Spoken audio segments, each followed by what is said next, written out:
नमस्ते दोस्तों, स्वागत है आपका ट्रू क्राइम हिंदी में।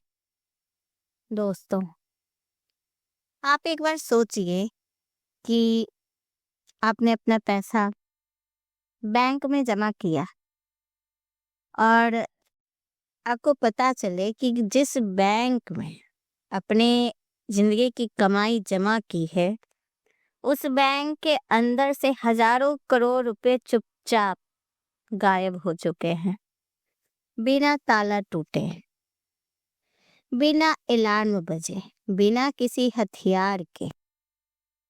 आज की कहानी किसी फिल्म की स्क्रिप्ट नहीं है। ये कहानी है भारत की सबसे बड़ी बैंक चोरी की।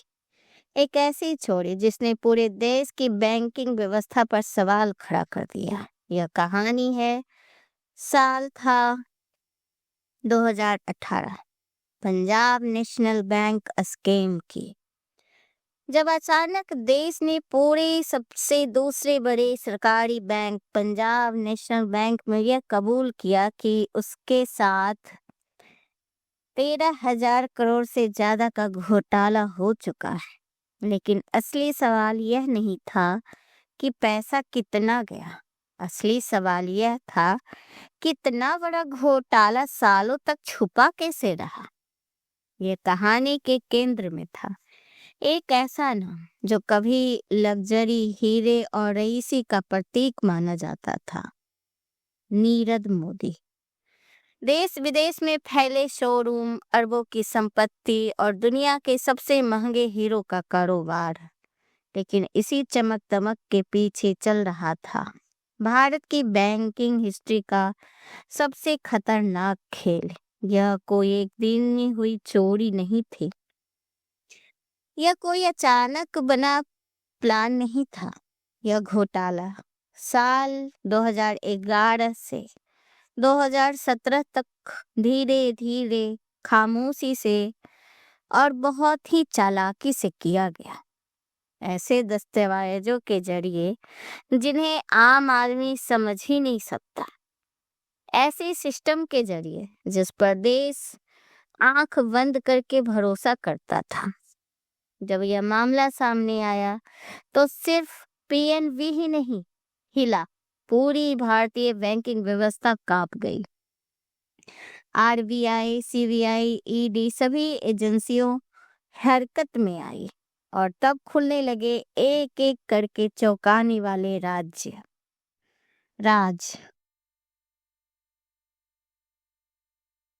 सबसे बड़ा सवाल था, नीरद मोदी और मेहुल चोकसी कौन थे? लेटर ऑफ अंडरस्टैंडिंग क्या होते हैं? बैंक के अंदर से पैसा बाहर कैसे निकाला गया?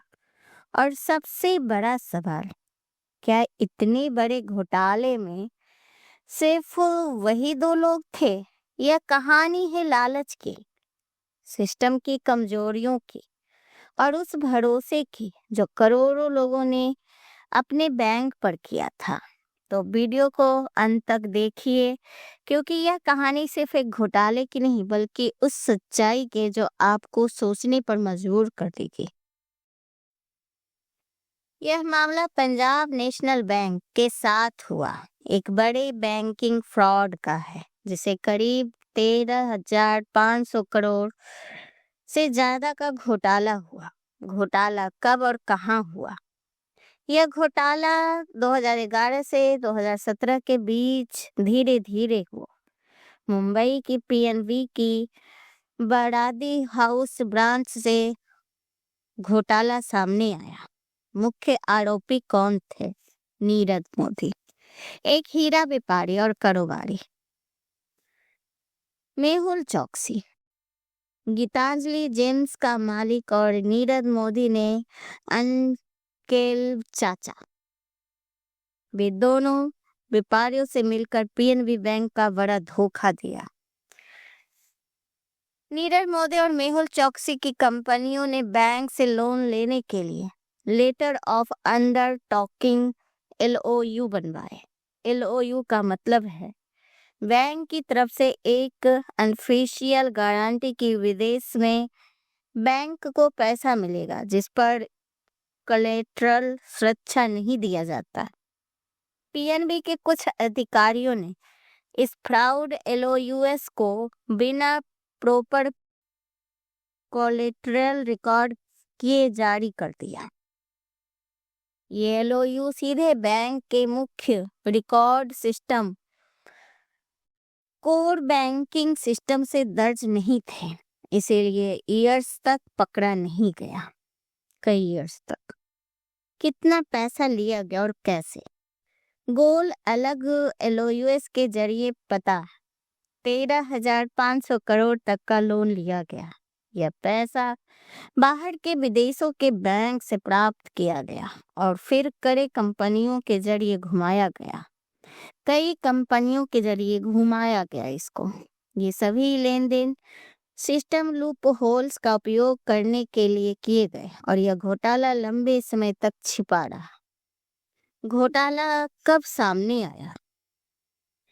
जांच जनवरी 2018 में शुरू हुई, जब पीएनबी ने इंडियन बैंकिंग सिस्टम में इरेगुलेरिटीज देखी और सीबीआई में शिकायत दर्ज की। सीबीआई ने तुरंत एफआईआर दर्ज कर दी और इन्फोर्समेंट डायरेक्टर ईडी ने मनी लॉन्ड्रिंग धन शोधन के तहत अलग से मुकदमा चलाया। नीरव मोदी बाहरी देश भाग गया और बाद में यूके में गिरफ्तार हुआ। प्रत्यर्थ के चल रही है। मेहुल चौकसी एंटीगुआ में नागरिकता ले चुका था, लेकिन बाद में बेल्जियम में गिरफ्तार में भी आया था। नीरज के परिवार के अन्य सदस्य पर भी आरोप है। पंजाब नेशनल बैंक की ब्रेडी हाउस ब्रांच यह कोई साधारण ब्रांच नहीं थी। यहीं से देश के बड़े कारोबारी विदेशी लेन देन करते थे। इसी बैंक में आते थे हीरे के बड़े व्यापारी नीरव मोदी और मेहुल चौकसी। दोनों का कारोबार डायमंड एक्सपोर्ट का था और दोनों को अक्सर विदेशी बैंकों से शॉर्ट टर्म क्रेडिट चाहिए होता था। Neeraj Modi luxury diamond brand का मालिक, विदेशों में शोरूम, सेलिब्रिटीज से संबंध, मीडिया में सेल्फ मेड बिलियनरी मेहुल चौकसी नीरव मोदी का मामा पहले ही से बड़ा कारोबारी था। बैंक को ये दोनों ट्रस्ट क्लीन लगाते थे और यहीं से सबसे बड़ी गलती शुरू हुई। एक तरह की बैंक गारंटी होती है, letter of undertaking LOU.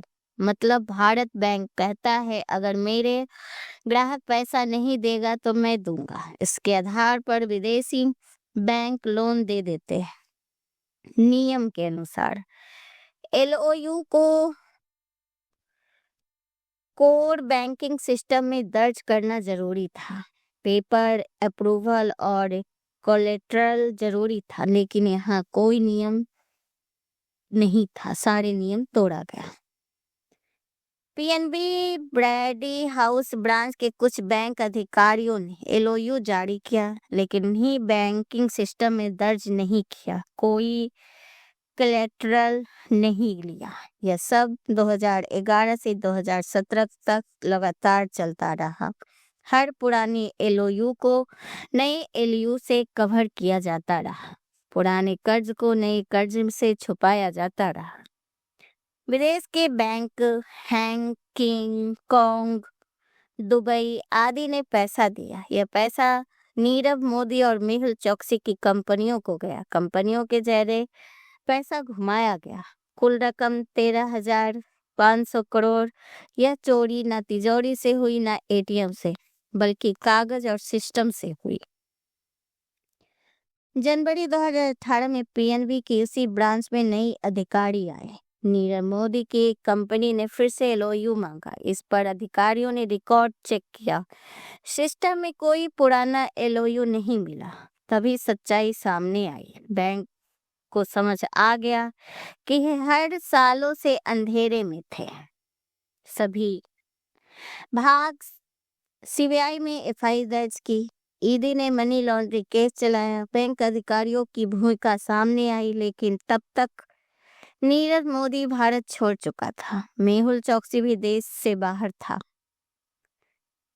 Nirav Modi UK में गिरफ्तार किया गया। प्रत्यार्पण की प्रतिक्रिया चली। मेहुल चौकसी एंटीगुआ की नागरिकता ले ली। भारत सरकार ने करोड़ों की संपत्ति जब्त की। बैंक अधिकारियों को गिरफ्तार किया। इस घोटाले के बाद एलओयू सिस्टम बंद कर दिया गया। बैंकिंग रिजल्ट सख्त हुए। पब्लिक सेक्टर बैंक पर भरोसा हिला। यह सिर्फ एक चोरी नहीं थी, यह सिस्टम की हार थी। पीएनबी स्कैम हमें सिखाता है कि सबसे बड़ी चोरी अंधेरे में नहीं होती, यह भरोसे की रोशनी में होती है। जब सिस्टम सो रहा होता है और लालच जाग रहा होता है।